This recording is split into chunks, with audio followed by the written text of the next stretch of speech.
Okay, so hi Alia, are you alright? Hi, I'm good, thanks. How are you? Yeah, good, thank you. Are you on your study day as well today? Yes, I am, yeah. So it's been a bit of a slow start, but Mm.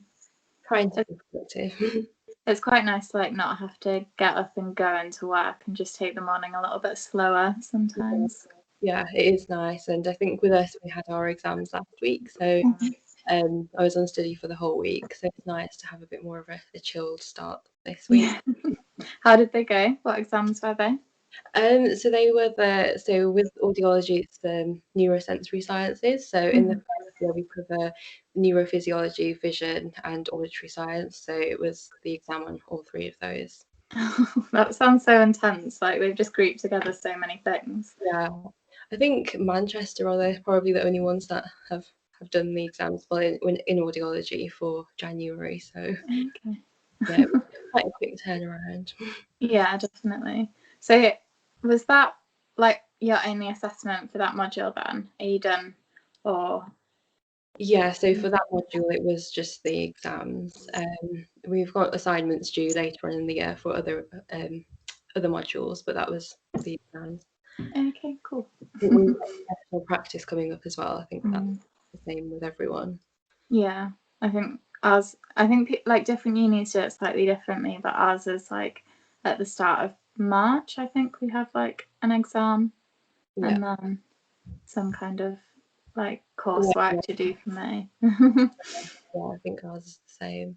Yeah, I really need to start looking at that exam. Actually, I keep thinking like March is ages away. It's already fair. So around quickly. Literally. Cool. So, you mentioned that you're on like audiology. Yeah. Whereabouts are you based? So I'm based in Reading. So I'm based in the main hospital, but then we also have outstations. So just getting my bearings with where where all the other outstations are. But yeah, it's good.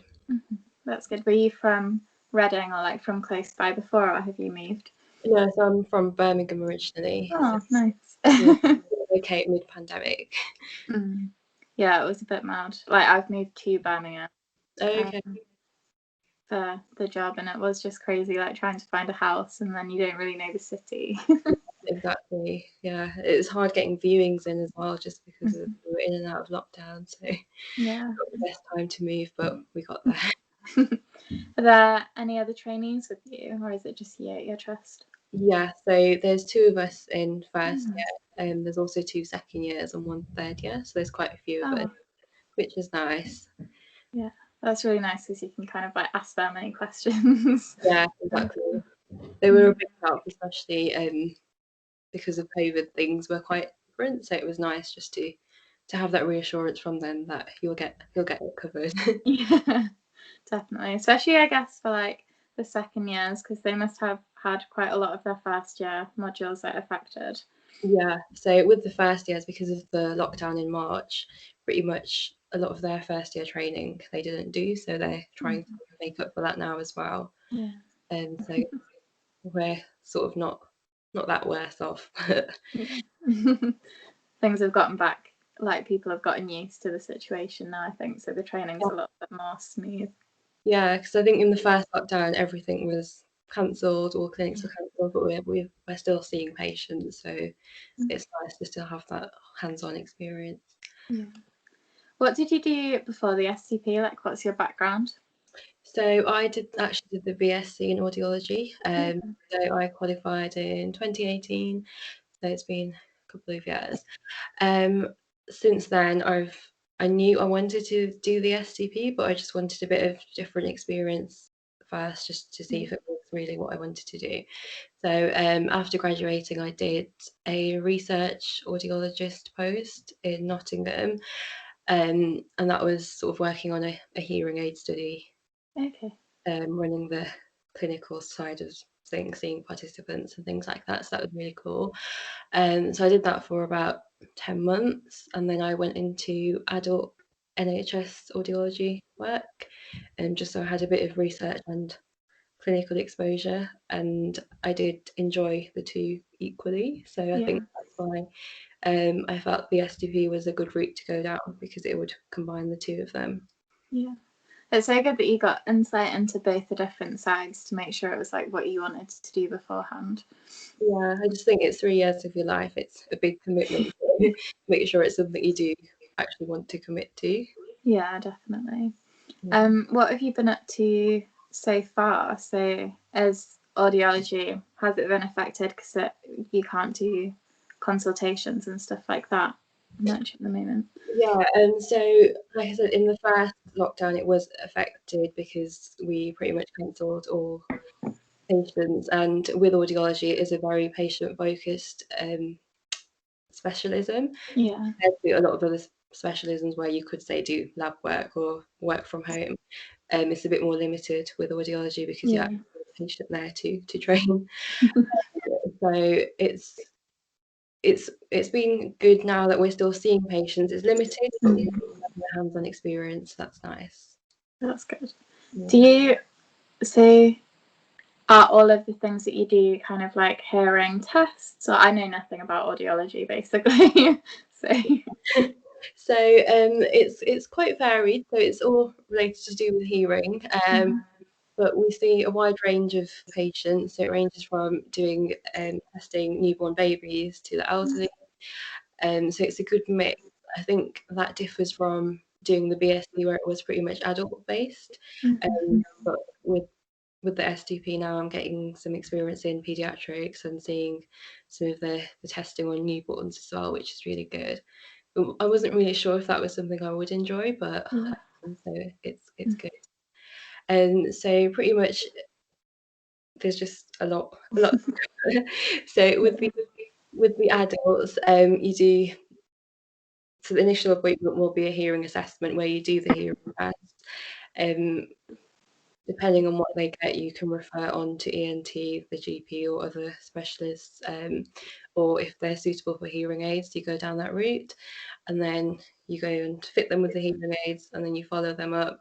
So pretty much once they're in our system, they stay with us, which is good.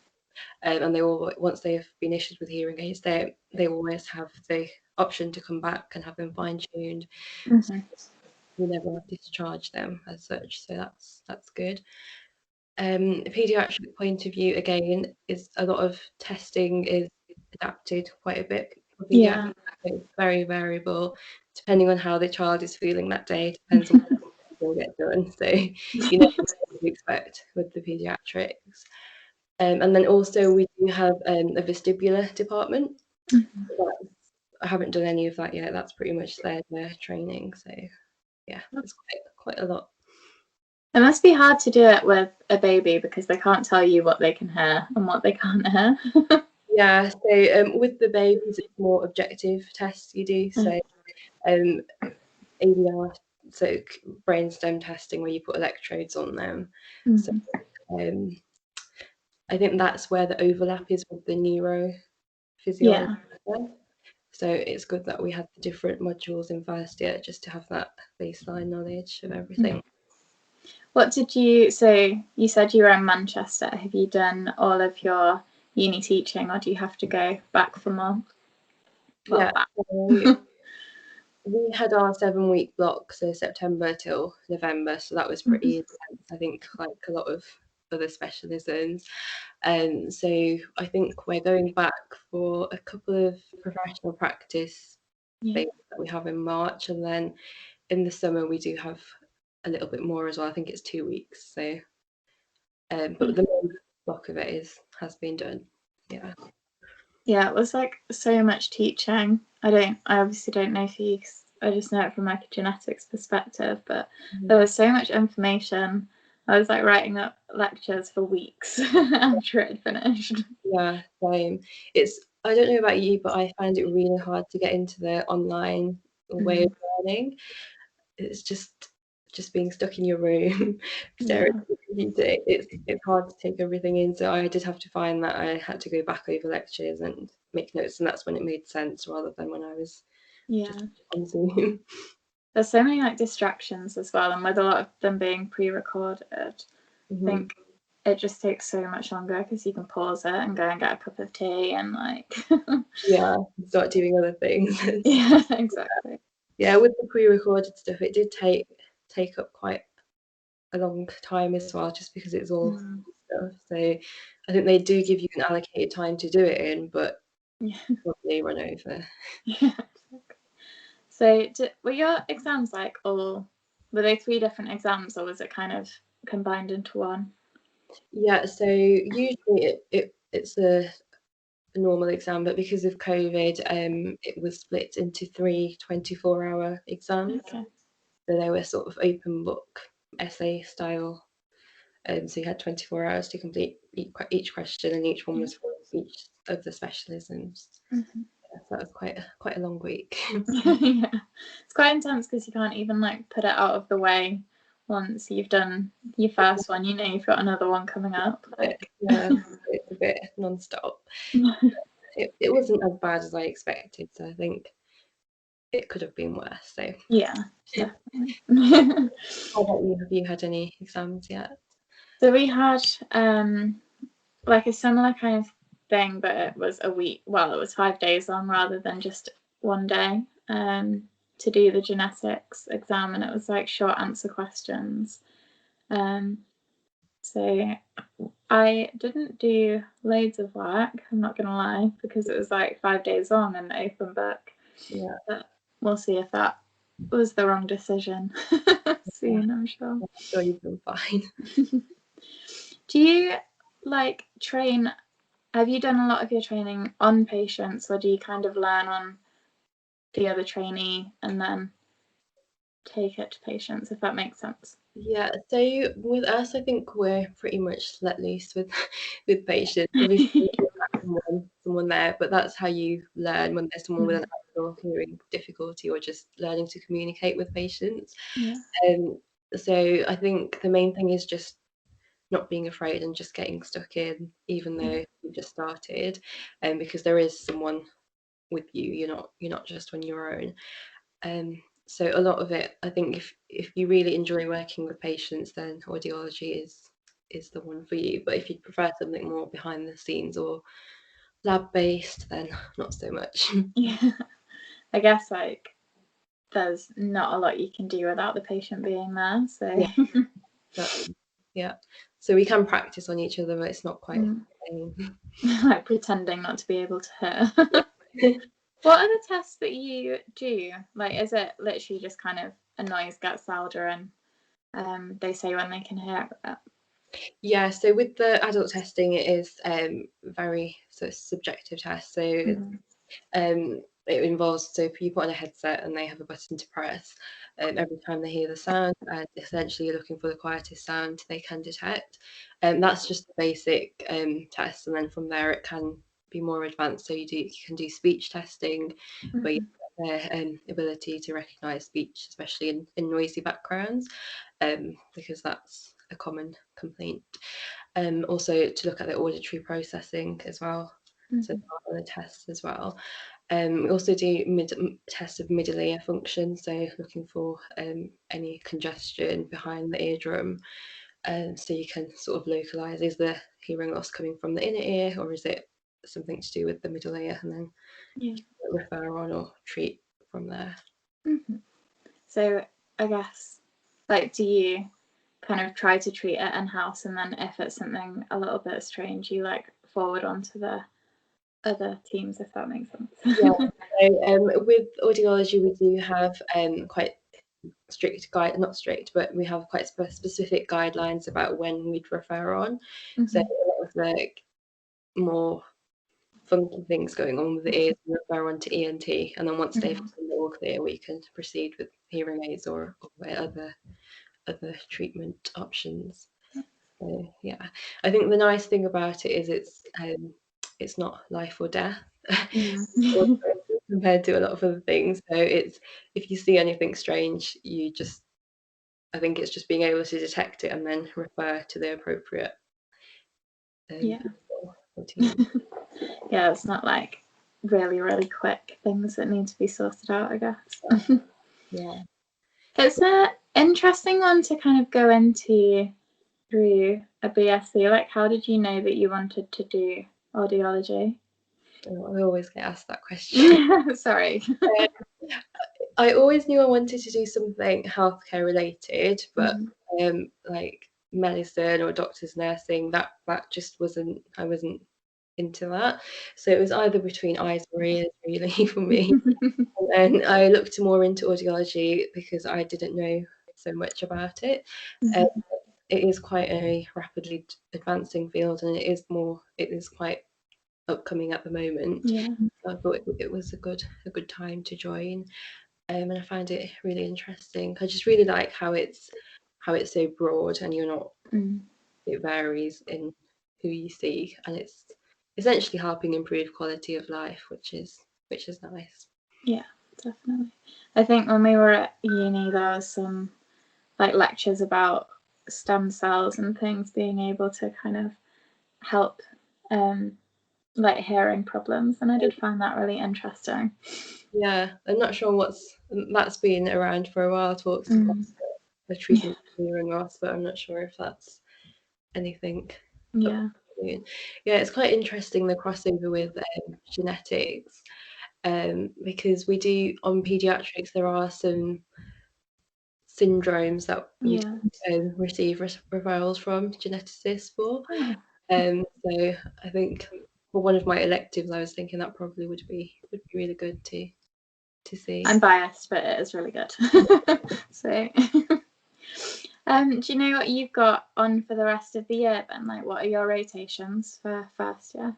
Yeah, so our rotations, we weren't really sure what was happening, because the previous first years they didn't get to go on theirs, but I finally had confirmation for my neuro rotation, which is in end of March. Which would be good. And then we've got a vision one, which I'm not sure when that is. I think we usually go down to MRI and see some of the scanning, because we do refer for MRIs quite a bit as well, so that would be good. So that's something to look forward to. Also just getting more stuck in, and essentially by the end of first year to start leading some appointments. Yeah, it's quite strange just coming from an audiology background, because a lot of the adult stuff in first year I have kind of done anyway. Being back in that student frame of mind and someone watching you, it does make you a bit like, oh, am I doing it right? Yeah, you can literally like do everything fine when you're on your own, and then as soon as you're kind of being like observed, it goes to pot. Exactly. So it's just getting your confidence back. You're braver than me being able to like do anything with eyes. I hate them. Like, eyes stress me out. So, do you know what you will kind of be doing now you're back from your study leave? Like, you were off last week, so will you be back in clinic or? Yeah, so I was back yesterday actually, so back in clinic. I'm trying to make a start on my one file, because I did sort of neglect that because of exams. So that's what I've been doing today. So try to get some stuff submitted. It's just a lot. You know, you do feel sometimes like it is up and down with the STP. So sometimes you'll be super busy, and then when you're not so busy, it's like, oh, I do have stuff I should be getting on with, but I can't quite what exactly. Definitely, especially on like a study day, you know there's so much to do, but like you just want to take things a little bit less hectically than when you're at work. That's true. It's nice to have a bit more of a lie-in on a study day as well. Definitely, not have to walk to work in the dark. Yeah. Cool. So is there anything that you would kind of say to people that were applying for audiology, or just generally? Yeah, so I'd say if you enjoy working with people, audiology is definitely a good one for that. In terms of applications for audiology, if you show that you've show those people skills, so if you say you've worked in retail, or you've done something so in care or something like that, that would be a really good skill to have. Essentially you are communicating with people who are hearing impaired, so a good skill to have. Also, you're working as part of quite a big multidisciplinary team, so teamwork is a big thing in audiology as well. So just having experience in those or just showing interest is useful. Yeah. Have you had any sorry, just back on off the tangent, have you had any patients that obviously their hearing's not great, but maybe English hasn't been like their first language? Yeah, we do. So we can have interpreters in those appointments. Okay. So with COVID, I think it's a little bit funny. So we have telephone interpreters instead, but they think they're already, if they've got hearing loss, it's difficult to hear on the phone. So Yeah. a bit of a challenge, but yeah, there's ways around it. Yeah, definitely. That must be so like a big thing to try and work around. Yeah. Just having the interpreter there as well, it's making sure that you're still talking to the patient, because you don't want them to feel like they're just being left out. So it's quite a bit to juggle. I think with the pandemic as well, with the use of face masks, that has made hearing come to the forefront a bit more. So we've had quite a few patients come in and they've sort of been managing fine with their hearing loss, but since all these new communication barriers, it's something that they do want to do something about. So we've seen quite a few new patients come in as well. Okay, so has it like picked up a little bit then instead of like dropping? Yeah, I don't think it's dropped. I think a lot of the things have gone remote as well. So we're trying to fit hearing aids remotely.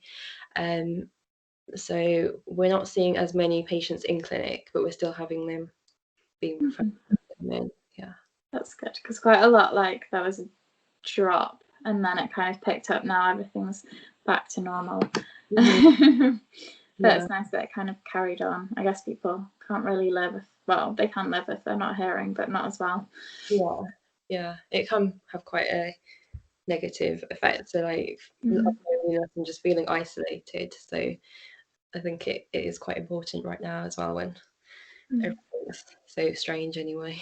Yeah, it's nice that you keep them on forever as well. I guess they can always come back. Yeah, so it's an open discharge. So once they have our hearing aids, then all the aftercare is with us. So essentially, they can just get in touch. Yeah. And go elsewhere.